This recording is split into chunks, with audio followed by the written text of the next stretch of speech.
Awesome, man. Well, to kick things off, I do start with the same boring ass question every time. Just a Sure. simple introduction. Who are you, and a little background on yourself and the project that we're talking about here. So I'm Alex. Nice to meet you. And I am the guitarist and for October Ends and vocalist. I do like the rap vocals that you'll hear on the record. So yeah, I've been with the band for like 2 years now. I'm not one of the original members. But the history of the band is actually kind of long and strange, and we Right. don't like none of the band members now are the original members basically, so it's not too crazy a thing. But anyway, I've been in the band for this whole album cycle, like a new album phases that's coming out at the end of the month. Hmm. And yeah, that's pretty much Yeah. me, I guess. Yeah. No, and I do think that's interesting, and we don't have to get into the whole history of the band, but it is an interesting thing. Like, like you said, nobody is truly an original member in the Mm, band in its current iteration. But nowadays, like, I think it's a little more accepted, as members change and fans stick around. Like, they don't want you guys to fully rebrand either, like they want that feel that they've been with you through that whole journey. yeah, I mean, I think so, and it does make sense in a way to me because I see a lot of bands do that when things change, they might rebrand, Yeah. or some bands even rebrand. Like Slaves, for example, became like Yeah. Rain City Drive, and I mean, I don't know what the reasons are for that. I can take some guesses, but So I actually talked to them prior to the name change, and that the two big from the past, yeah, yeah, former lead singer and whatnot. But number two was, they just kind of felt social pressure, which I get. mm, The term slaves in the U.S. being very derogatory and right, kind of yeah, that pale light. Um, but it's also funny because, like, not that I thought this is where we were going to go with any of this conversation, but like, people got really upset about, the slave's name. But when Johnny came out with Slaves, it was about being a slave to your vices and like a slave to your mm. own demons. It had nothing to do with race or anything like that. It was more of the mental state, and it's like, how are we being upset about this when he's talking about something that everybody struggles with? Yeah, yeah, that's crazy. I can imagine like in the States and stuff, it's more it's harder to get Yeah, away with something like that. for sure. It's a much more sensitive subject over here. Absolutely, yeah. Yeah. Yeah, that's Uh, interesting. yeah, But I no, guess it like worked with our out. band, it's kind of we've just never, even though things have changed, it's mainly just lineups have changed, and but through that as well, the music's changed a lot, I think. I recently got the very first October Ends album from Michael, the other guitarist. He had some Yeah. CD copies. Like I don't think we have it out anywhere anymore, but it was really entertaining to listen to because Yeah, it's such a different band, and I mean, I don't really like it very much, but it's interesting to hear where things came from and how the band never rebranded. It's just been the same thing for I think like 10 years or something. that sounds about right. Yeah. And I think, it's one of those things where it you guys to show kind of the maturity and the growing up and the evolution of the band itself in the, the member core, but also just like, we've all gotten older over the last 10 years. We've all experienced different things. Like, shit has changed, so let's just evolve with it and change our sound and do what feels real to us. Yeah, yeah, that sounds about right. And I do respect that in other bands that they go in different directions and sound evolves and fans get pissed off because they don't sound heavy Yeah. anymore or they're doing something different. But I've got mad respect for that. I think it's only natural that you should evolve and grow or move in different directions. And I think it's really cool to see when bands do that and you don't end up hearing the same record that you've heard a bunch of times. Right. Yeah, no, I totally agree. I think that's one of those it's a really weird thing I've talked about on the podcast before too, where like, you know, fans will latch on to a specific era of a band. Bring Me the Horizon's the band that I always use as the example for this because every album's different. But Yeah, me like too. people will latch on to like Ammo and then be like, oh, what the fuck is this when they dropped the post-apocalyptic, you know, survival. Like, okay, but they've gotten older, they're writing a new like chapter. To me, you know, again, it all makes sense as long as you're being authentic with it. And I think you guys definitely are. There's not like a back, you know, backside drive of like, oh, we're just going to write this style of music because it's popular right now and this is what we're going to Yeah, make money in. yeah, yeah. That's funny, and that's a really good example, the Bring Me thing, Yeah. because it's like they've went in so many directions and done the same thing again, and Yeah. yeah, and there's a massive split between everything, you know, fans who liked them before Ammo Hmm. and fans like afterwards. I went to see them in Malta actually at that festival they put on. Yeah. Um, and yeah, I spoke to a lot of people about that, and you just get people on in these two camps kind of thing. But Right. I like it all personally. Yeah. But then yeah, did two sets. They did a set where they played everything from like Sempiternal and before, and then the normal set, which was just all the like the new stuff. Right. And there's a lot of people who only went to that festival because they were doing the throwback set. Yeah. Which is insane. It's Yeah. insane to me. Like, I mean, I get it. Like, it is, they've got such a strong catalog of work, but at the same time, like, I don't know. I guess maybe I'm a different breed. Kind of sounds like you are too, where like I can appreciate all the different eras that they've been through because again, it's authentic and it just feels natural with their progression. It doesn't feel like they just looked at it. You know, Ollie didn't wake up one day and he's like, fuck it, we're gonna write a rap album. Like there's a method to what he's been doing. Yeah, absolutely. Yeah. Yeah. Yeah. So bringing it back over to you guys, let's talk a little bit about, you know, like you said, you've been in for around 2 years. Let's talk about kind of the evolution you've seen and the internal shift, if you will, mentally through the pandemic and everything to bring us now to the new album phases and kind of just this new chapter. Yeah, sure. So I think the band has changed a lot since me joining. Our last album, Zodiac, was pretty much written mostly by Michael. And he's one of the older members. Yeah. And Nick came in, like the Nick, our singer, came in kind of halfway through the album cycle of Zodiac, and he did have some influence on it. He wrote a few songs for it. And you can hear that he produced it as well, but it's very much kind of, in my eyes, it's like the old October End sound. But I Right. mean, it's just where we were at that time, and a lot of it came from Michael. He used to be, I mean, he still is a core songwriter of the band, but he used to have a lot more songs, and it used to pretty much just be his baby in a way. Right. So now fast forward, yeah, during COVID was crazy.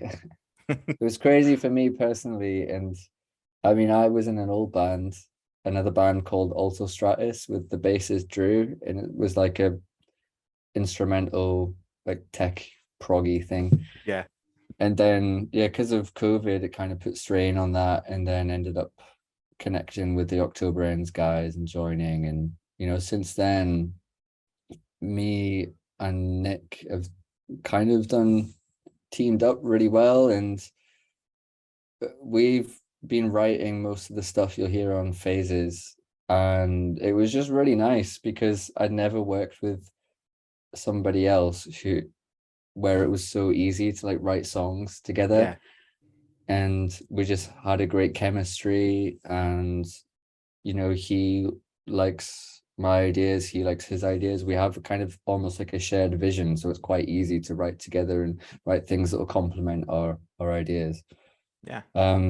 And I mean, kind of like what you were saying, about, you know, appreciating the evolution of like Bring Me, for example. You know, Right. you know, I'm like that. I like a lot of music. I like a lot of different styles, and I'm not really a gatekeeper or anyone who would scrutinize many musics. I mean, there are some musics that I think are shit, but Right. but I like a lot of stuff, is what I'm trying to say. And so is Nick, and together we were kind of trying to, you know, push the boat out, still be a metal band, still make a metal album, but draw influences from different places. And I don't know if it's being original. It's more just kind of like, the way I see it is just you're mashing up these different styles that were like the best things from these different musics, and Right. then trying to make something new. Yeah, no, and I think that comes across, at least in the songs that I've heard. It's, and I don't mean it in a negative way, and I know you didn't either. Like, it's not original in that, like, it's not this, oh my god, what the hell's happening thing, but it's this really cool blending of different genres and like incorporating, you know, different breakdown styles, or, you know, the rap vocals and stuff like that. Like, it's this thing where, you know, I'm 37 years old. When I was growing up, you pretty much liked one type of music. Like, that's just how people were. You liked alternative rock, or you liked country, or you liked whatever. And now there's so many people that are like, no, like, if it sounds good, I fuck with it. I don't care what it is. Yeah, man. Exactly. Yeah, and I love that. I really love modern music. I love the music scene. I love bands that do more crossover stuff and incorporate different things. I think it's really cool. I love it. Yeah. Yeah. No, and I think that's the beauty of the genre. Well, not even the genre, the industry now, is that fans do seem to be more accepting of that style, where it's, you know, these fusions and kind of incorporating the different styles. And I think, especially, you know, at least here in the States anyway, it feels like the type of music that you're doing now is starting to get a lot more spotlight as well. So, like, you know, From Ashes to New are really starting to blow up over here, things like that, you know, versus um man, Varsity, like, they have kind of that similar style, and it's something that like a lot of people are starting to look at. So it's cool that, you know, you guys are in the same kind of space, because I think potentially that area, whatever genre we want to call that, is poised to like really elevate in the next year or so. And I think that puts you in a prime position to capitalize on that, not in the, you know, the dirty capitalistic way of like, oh, you're going to make a bunch of money, but like in the way of like, you know, getting that exposure to more people. Because the other thing I really like about, you know, what I've heard from you guys in that authenticity is you're writing songs that are like legitimately meaningful. Like, there's deep meaning to some of the songs, and some of them are more fun or whatever, but like, it's not just a, you know, a top 40 hit where we're going to talk about, you know, wet ass pussy or whatever fucking Nicki Minaj is singing about. Yeah, it's true. Although I'd love to write a song like that, man. I'd love to have Yeah. her own wet ass pussy. That would be sick. It blows my mind what gets by as acceptable and like successful nowadays. Because like, you know, again, I'm 37 years old. If that song would have came out at the beginning of the 2000s, she would have got shit on so hard. Like, nobody would have Oh ever played yeah, that on the man. radio. Like, and now it's like, no, that's fine. It's It cool. would And it's be like, like one of those meme songs, like one of the yeah, first videos on YouTube or something. yeah, Be like one of yeah. them. It'd be like, oh, what was her name? Rebecca Black, that Friday Yes. song. Yeah. Yeah, Oh my yeah, God. that's Forgot dope. about that. Yeah, Yeah, I now you're wonder gonna what listen. she's up to now. I haven't checked any of it out, but apparently she still makes music, and I'm not quite curious enough to go check it out yet, but Mhm. it blows my mind that she's still making music. Cool. Well, I know what More I'm power listening to to her. tonight. Yeah, yeah. Go on a deep dive of Rebecca Black. So, Yeah, that um, sounds sick. But yeah. it's an interesting point, you know, you saying you see that style blowing up in the next year, you know, because I often wonder about this style, because it's definitely a like a thing, like a genre. It's like these Hmm. this kind of EDM infused, like poppy. I don't know, just it's taken a lot of like popular music Right. or as an umbrella of like pop music and putting it in metal and making it sound like quite modern. And the reason I find it interesting is because a lot of like the big metal bands and stuff that are doing that more modern sound, they have loads of like legacy fans. Like Right. say Architects or Bring Me the Horizon, for example. They were like stupid heavy bands back in the day who got Hmm. like big, had loads of fans, and now they already have that platform and they're going in that direction, and that's kind of like okay. But I've not really seen it any bands who started there like Right. going to the top, if you know what I mean. Yeah. I would say the closest probably right now, at least from my point of view, is probably like I Prevail, because they do a little bit of that Mhm. as well, you know. But again, like, you know, I love I Prevail, don't get me wrong, but y'all got famous off of a fucking Taylor Swift cover. So like, Oh yeah. you know what I mean? Like how much fan base was already existing when they popped off too, because they started out that way. But no, I do think that there's my hope anyway. Maybe that's what it is more than a real perception of it.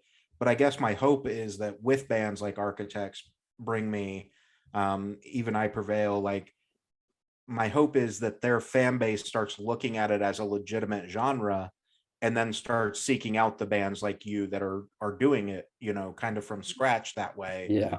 which will lift obviously that genre as well. Yeah. Yeah, sure hope so. I mean, I do think people are coming around to it. I have some friends who were like real metalcore, like purists, Yeah. and now they really like the new Architects and Bring Me, and well, yeah. And I mean, I love that kind of music, so more power to it, yeah. Yeah, for sure. Let's dive into a little bit about some of the tracks that you guys have already released. Hmm. This podcast is going to go live. Let me double check. I think it's actually this coming week. Yeah, you're going to go live on the 12th. So just a couple weeks before the album actually drops. But let's talk about, you know, let's start with the singles that have already been released, because obviously Sure. people will know them already, or hopefully will know them or can go check them out. Um, so you, at this time, correct me if I'm wrong, you have three that have been released. Is that right? Yeah, that's correct. Destroy Us All, Playtime, and then Of Stars just dropped a couple weeks ago. Yeah, that's right. About a Yeah. month ago, I guess. Yeah. Hmm. So let's kick off with Destroy Us All. That kicks off the album. I think it's a really good introduction track too, as well, for like what this album conceptually is going to be. Yeah, it definitely it's one of the heavier songs that we have on the album. And it was kind of inspired by like the Cyberpunk video game that came out. Yeah. And I mean, I never played that. I don't think any of us in the band even played it, but I remember at the time just checking out videos and I was like, holy shit, this looks amazing. The graphics are unreal and like the vibe is so cool. And then the soundtrack was really cool. And I ended up listening to like cyberpunk radio on Spotify and YouTube and Hmm. stuff. And there's loads of these really dirty industrial EDM songs that Yeah. sound awesome, man. And I'd never heard that sound before. So yeah, we were kind of inspired to put that in a metal track because we were like, oh yeah, if you put that before a breakdown, that would be killer. Right. Um, yeah, I mean, there's meaning in then the lyrics and stuff as well. It's kind of a bit about our frustrations during like COVID and lockdown. That's when it was written. Um, but yeah, it's definitely a, a good song to start the album, I think. I Yeah. I wouldn't necessarily say it sets the tone for the album, but it I don't know. It's a good it's a good introduction. And Yeah. there's a few songs like that in that you'll hear on the album that have that kind of cyberpunky, synthy, Right. industrial sound. Like that's our heavy sound. When we go heavy, like that's kind of the album's heavy sound. Yeah. Yeah, I think for what I was intending on like sets the tone, like the energy level. It Yeah. may not be the sound across the entire album, but it definitely sets the bar for the energy level that you guys are bringing within this album. Oh, yeah, definitely. Agree to that for sure. Um, let's go with Playtime next. We'll do Of Stars last. So Playtime, again, just another really, so when bands pick singles, it's always really interesting to see, like why is this a single, things like that. But I think you guys nailed it on this with like the three that you've picked so far pre, album dropping are in such a fantastic like order and vein of you're going to get a sample of everything and you have no idea what's going to come next. You know what I mean? Like, because it's not something Mm. you expect. Yeah, yeah, for sure.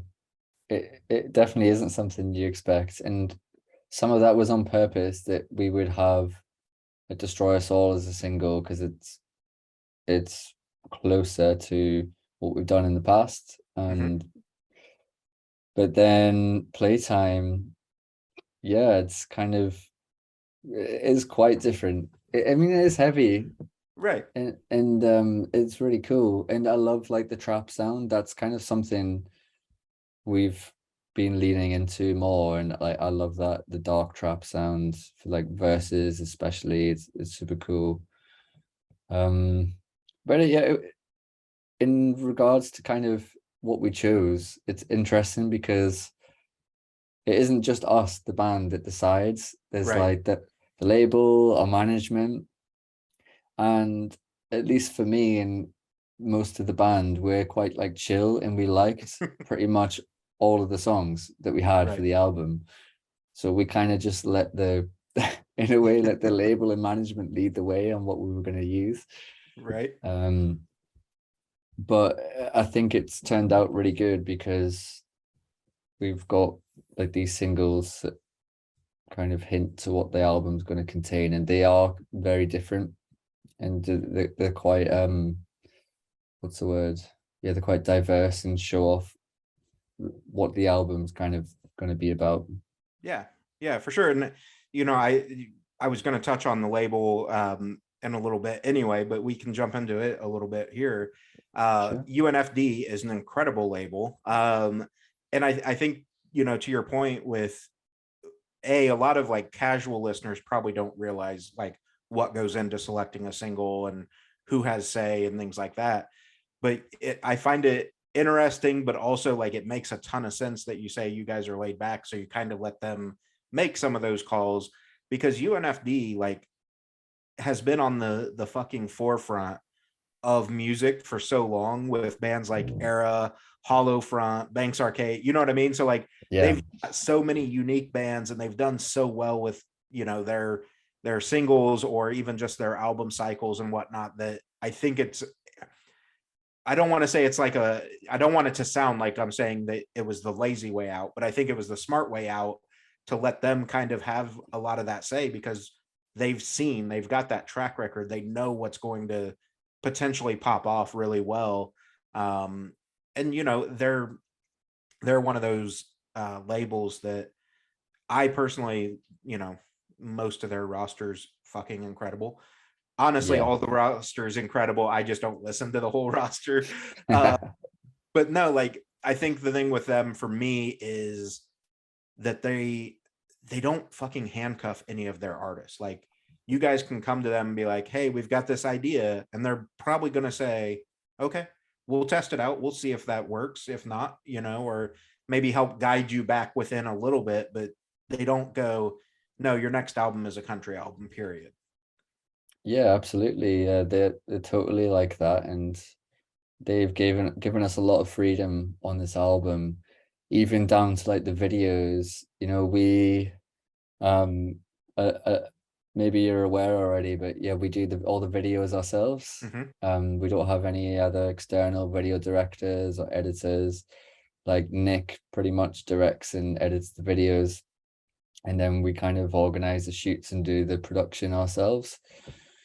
And one we wanted to do this from the start. Yeah. And yeah, we definitely got a bit of pushback from the label, but not that much. They were kind of chill about it, and then once they seen that Playtime turned out real nice, they were just like super happy for us to do that. But I mean, Yeah. they didn't have to let us do that in the first place, so it's really cool that they did that. And yeah, it's worked out pretty good for us. Yeah, for sure. And I think, obviously some of that reservation on the label side comes from the fact that they have so many artists and they know so many connections within the industry as far as like, different directors or whatever. So Mhm. there's that a little bit of like almost apprehension because it's like, but we have these really dope people that we know that can definitely do it. We've seen them do it. But Yeah. at the same time, like we want you guys to feel empowered and we trust that you have a vision and that you're going to execute. Yeah, exactly. And then it's kind of it comes down to like finances as well in a way, Right. because we don't have to pay a Yeah. director, so we've got the budget to spend on like just cool shit for the videos. Like Yep. Playtime, we hired like a really nice mansion for it, and we got all these custom masks made and stuff. And we probably wouldn't have been able to do that if we went with another guy. Yeah. Yeah, for sure. And I think that's another thing that, I've talked about on the podcast before, but again, casual fans don't realize that, just because you're signed to a label, that's not free money, so taking Yeah. to that consideration as well, like the budget side of it going, well, if we, hire out and use one of these incredible directors, that's that much more money that we owe back to the label for putting out a music video. Or we can do it for, 60% of the cost and we'll still do something dope, but now we can do full creative control. Yeah, exactly that. Yeah. Bounce back to now that we've, talked up the Sorry. label. Yeah. No, totally Got fine. sidetracked there. Yeah, it's totally fine. It's my fault. But let's dive back to Of Stars. So, Yeah. again, the most recent release for the single, or for the album, and then the album is going to be coming out here in a couple weeks. Talk a little bit about kind of the story of Stars, because there's so much. This is one of those songs I said earlier, you guys have depth and meaning to a lot of your music. This is one of those that feels like there's a story, and you don't have to get into all the, nitty gritty details or whatever, but there's like this story that's trying to be told with Of Stars. Yeah, absolutely. I honestly don't know exactly what it is. But I do know that Nick kind of started this. Nick started this one, and there's the lyrics at the start. You want to win without trying. I know too well when you're lying, all that stuff, and Mm-hmm. that's from like a relationship he has. And it just kind of follows the path of it, and it tells the story of having dysfunctional like relationships, really. And it's cool because we've all been through that in the band, and we chipped in a bit of lyrics here and there Yeah. on that because we can say something about it. It's kind of like a shared story.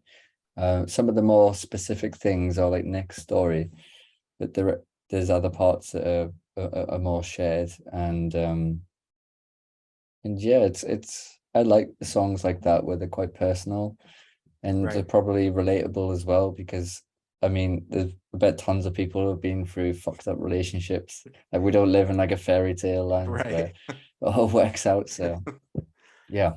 Yeah, no, I totally agree with you. And I think that's one of the reasons, again, that you guys are kind of in this position that, as the exposure comes, I think the fan base is going to build and stick with you because it is so relatable. And it is one of those things where, like, you know, obviously we don't wish those shitty relationships on anybody, but hopefully if they've been through one or are going through one, like they'll catch this song and it'll, give them that feeling of like, fuck, I'm not alone.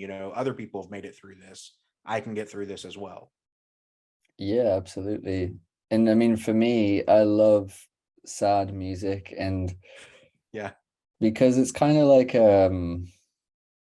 it's like therapy for me. Hmm. And if something is the topic, say there's a song that kind of just hits a nerve with you, and it's like, holy shit, that's my situation, and it sucks. Yeah. Or and just diving into it and getting caught up in the emotion of it all is kind of helps me process things. And I come out the other end of it feeling like relieved, like a weight's been lifted. And Yeah. I'd like to think people can use it in that way. It's like it's a tool in a way. Yeah. No, I totally agree. And, even when I was younger, I did the same thing. And I had an aunt that used to say, like, she'd hear my music and it wasn't her style at all, obviously. Yeah. But, she'd hear my music and she's like, all the music you listen to is like about these people that want to kill themselves and blah, blah, blah. And I'm like, that's because you don't get the full meaning of it. Like, you've not experienced these things. Like, this type of music, whether it's, metalcore, pop punk, emo, whatever, like, these are real stories that these people are telling. And there are thousands or millions of people that have been through something similar. And, like, the thing that I love so much about it is, yeah, maybe it's sad, maybe it's, kind of morbid or whatever lyrically sometimes, but at the end of the day, that person's still alive and still telling their story. Like, that's super fucking empowering for someone that's going through it to say, like, you know what, they got through this, I can get through this too. Yeah. Yeah, absolutely. Yeah. It is a really cool thing. And I think there's a statistic on like top 40 songs or something like that, and about the topics, whether they're about something meaningful and like sad, Right. or whether they're just about something dumb like wet ass pussy or something like that. And Yeah. it's like 80% or something crazy. Maybe it's not that, but there's a majority. Basically, people resonate with uh like morbid or like sad songs where it's dealing with some kind of darker subject matter, Right. where it's where it's not like everything's okay. And it makes sense because, like you say, it's empowering, it's useful, it's useful to listen to that Yeah. for you. Yeah. I totally agree. And, like, it may sound cheesy, but, maybe somebody will listen to a song and hear those lyrics and be like, that's my exact situation. And then a conversation's going to happen and they're going to feel that song come up in them again and be like, you know what, they in the song they stood up to their toxic, spouse or whatever, and this is what they did. Like, obviously we don't want anybody like physically violent and killing anybody, but at the same Yeah. time, like, it's okay to protect yourself and your emotions. And I think that's, to your point about music kind of being that therapy, that's the overarching message in a lot of those songs is like, shit sucks, but you can survive this, you can get through this, and, it's Yeah. okay to be yourself and protect yourself. Yeah, for sure. Yeah, that got really deep. It did. But I'm uh glad to hear you kind of got that message from Upstars, yeah. because I don't know how. I mean, it's quite fresh. That's the first kind of response like that I've heard to Upstars, so Yeah. it's cool.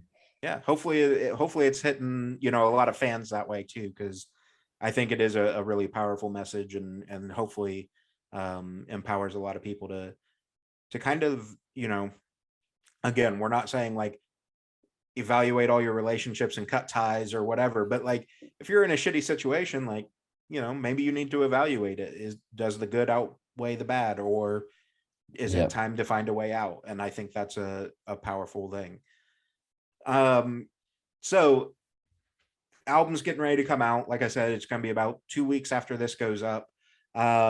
Something I really, really like doing when somebody has a new body of work coming out Hmm. is a two-part question that I'm going to make you pick. And it's always fucking difficult for people. So, number Mm. one is, what song do you think people are going to gravitate to? And then the flip side of that is, what song do you want them to gravitate to? Mm. Good question. I think I've got this. I think I've got this. All right, let's hear it. Um, I'm sure I'm wrong though, but so the first part, what song do I think people will gravitate towards? There is a song what called One More Round, Mhm. and that is one of the heaviest songs on the album. It's like really heavy, groovy, kind of has that industrial sound to it as well. And it was actually inspired by Squid Game, actually. And it's a kind of about Yeah, the feeling of, playing a game and not being able to get ahead, and you have all these struggles in life, and you would do anything to just like, maybe have some more money, not be in debt. right. Um, and I don't know, I just maybe I'm gauging things wrong, but I just have a feeling that song will be popular, and especially, and I think it will go really down really well live as well. That's kind of part of the my reasoning behind that too. Um, but the song I want people to be drawn to is Hero, Okay. and this is one of my favorite songs on the album. It's almost like a pop punk kind of vibe to it. It's a rock song really, and it's got an amazing like mega chorus that like Nick is singing. It's got these really cool kind of 80s analog Stranger Things sounding synths in it. Yeah. And I just think it's a really good song. And I would love if people were into that, because it also opens up options for like directions for our Right. new music. Right. So if people really dig that, then we can get away with more shit. Yeah. Yeah. But I think that just, we kind of touched on that earlier, but I do think that that's a really good example of like, you have to kind of test the bounds of what your fan base is willing to accept, to know like, even if it's authentic and you guys do switch it up tomorrow and you're like, you know what, the next album is purely a pop punk album, we don't give a fuck. Like, Yeah, okay, you can do that, but are you going to alienate a lot of people? Whereas, doing it in this method where like you guys, I wouldn't say it's like fully intentional in the sense of like, I'm sure you didn't sit down and say, we're going to write a metalcore song, we're going to write a pop punk song, we're going to write this. Like, it just kind of evolves, but it, based on the number of streams and the reactions and stuff, you can go, hey, you know what? That did really well. So let's venture over there a little bit and just see, like, maybe the next album has two of those songs because we're in, hopefully not in shitty relationships, but that's easy for pop punk. So, in, yeah. in a shitty relationship and need to do something with that. But no, I think those are both really good choices. Um, and I think, it's one of those things, like you said, we'll see, if you read it right based on the number of streams and everything like Yeah. that. Um, for you guys, I guess I'm not super familiar currently. What's the state of like COVID restrictions and stuff like that as far as like playing live shows and things like that in your area? Is it Oh, it's all loosened up good. quite a bit? Yeah, it's loosened up. It's pretty much like COVID's forgotten now, Okay. Okay. which is super nice for for living. It's Yeah. not nice for my So grandma, but yeah. right, right. So what does that mean? Whatever you're allowed to announce. Don't want to get you in trouble with the label or anything, but what does that mean for the future? The album drops. Are you guys planning any shows around, post release? Like, kind of what's the remainder of 2022 look like? Well, yeah, I don't have anything to announce currently, but yeah, that's our plan, to just get out on the road and play all these songs, man. At the minute, we've just got our album release show, which is the same day as the album release here in our hometown, Newcastle. So it'll be like a Halloween album launch party thing. Should be really fun. Yeah, that could be cool. Yeah, and then beyond that, yeah, we just want to hit the road as much as possible. Nothing to announce right now, but Yeah. yeah, Oh, watch that's out. But mainly kind of, we've got our eyes on like the UK and Europe. yeah. Would love to love to come stateside at some point, but I'm not sure when that'll happen.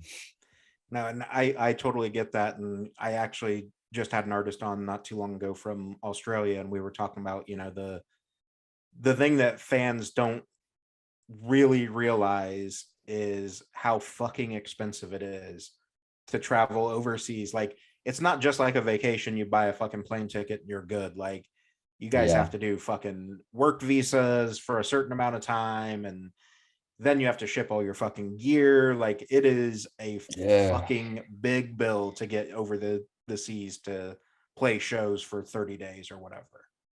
yeah, man. It's hard, and I think it's harder than ever now. I mean, here in UK, it sucks because we had Brexit, we left the EU, and now even just going to Europe is a nightmare. Yeah. I don't know, loads of bands go through it. I seen like it was recently that North Lane pulled out of their US tour, wasn't it? Because Mm-hmm.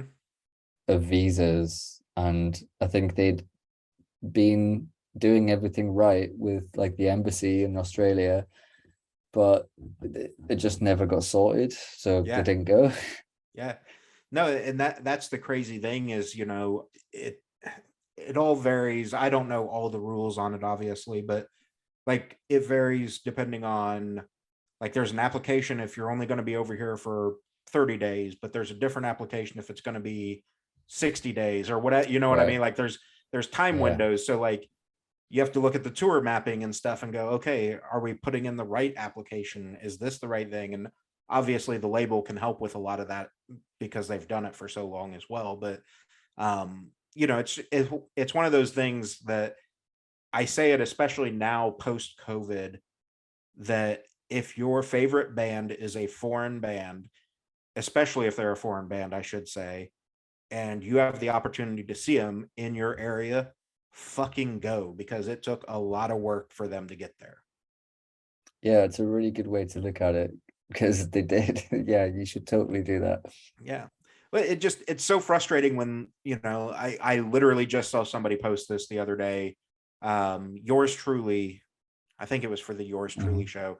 Somebody had posted though that, I'll catch them on the next run. And I'm like, man, they haven't been here for 3 fucking years because of COVID. And it cost, stupid amount of money to come over from Australia. Like, who knows when the next run is? It's not the same as like you guys playing a UK show. Like, okay, cool, I can catch them on the next one. But if you come over to the States, it's like, you know what? It's worth that 3 hour drive because I may not catch them for 2 more years before they come back. Exactly.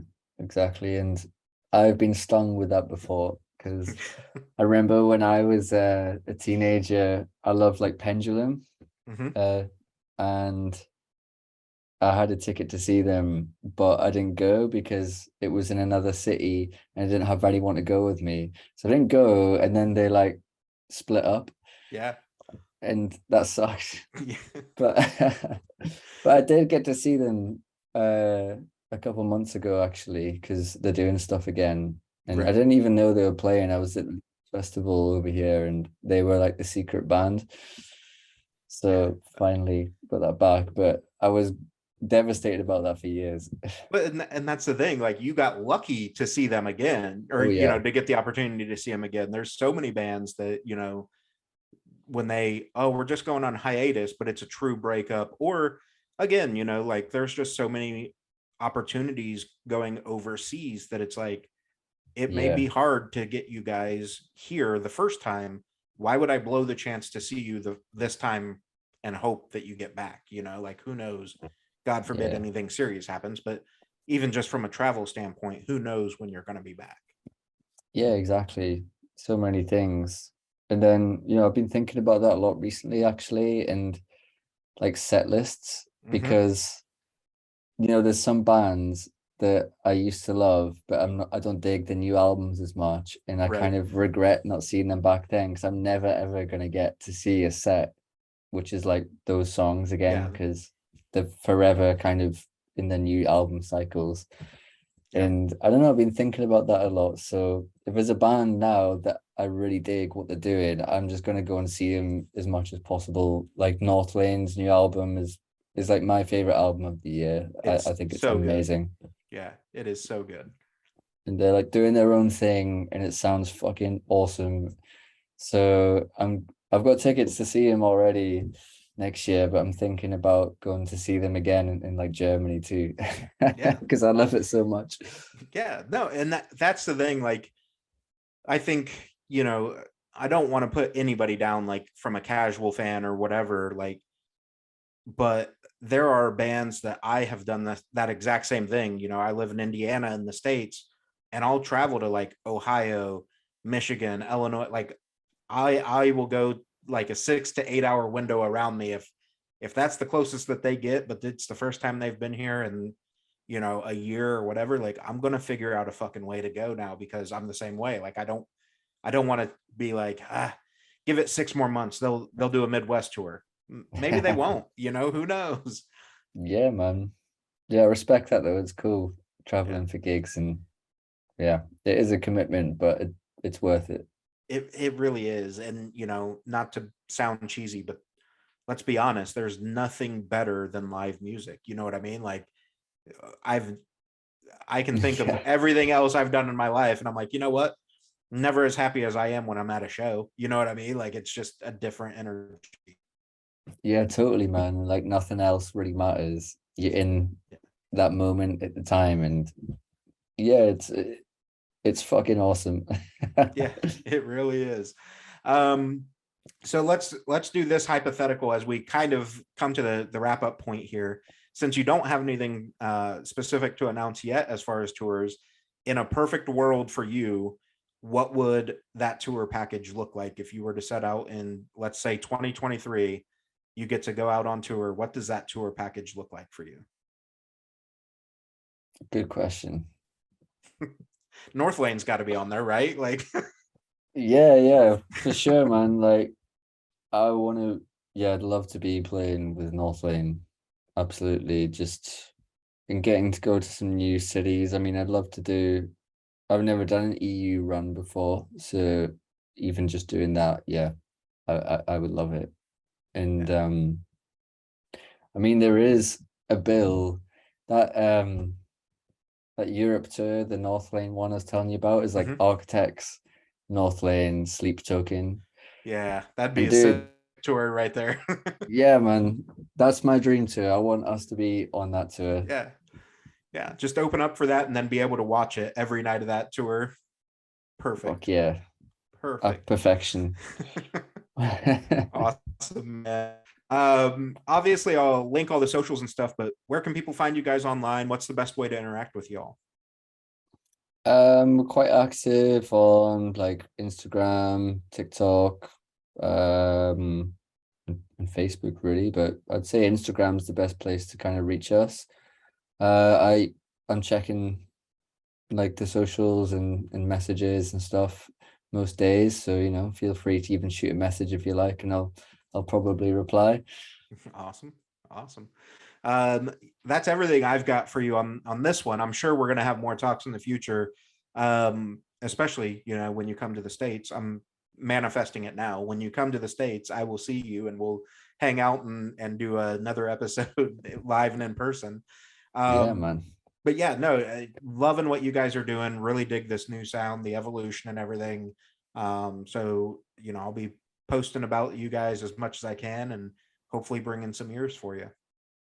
Oh, brilliant. Thanks a lot for that. Really Yeah, appreciate it. yeah, absolutely, man. I appreciate your time. You know, it's around midnight for you, right? So Coming up. But yeah. yeah, it's all good. It's all good. It's a pleasure, man. Yeah, absolutely, man. We'll talk soon, okay? Okay, yeah. Take care, Josh. You too, Bye. man. See ya.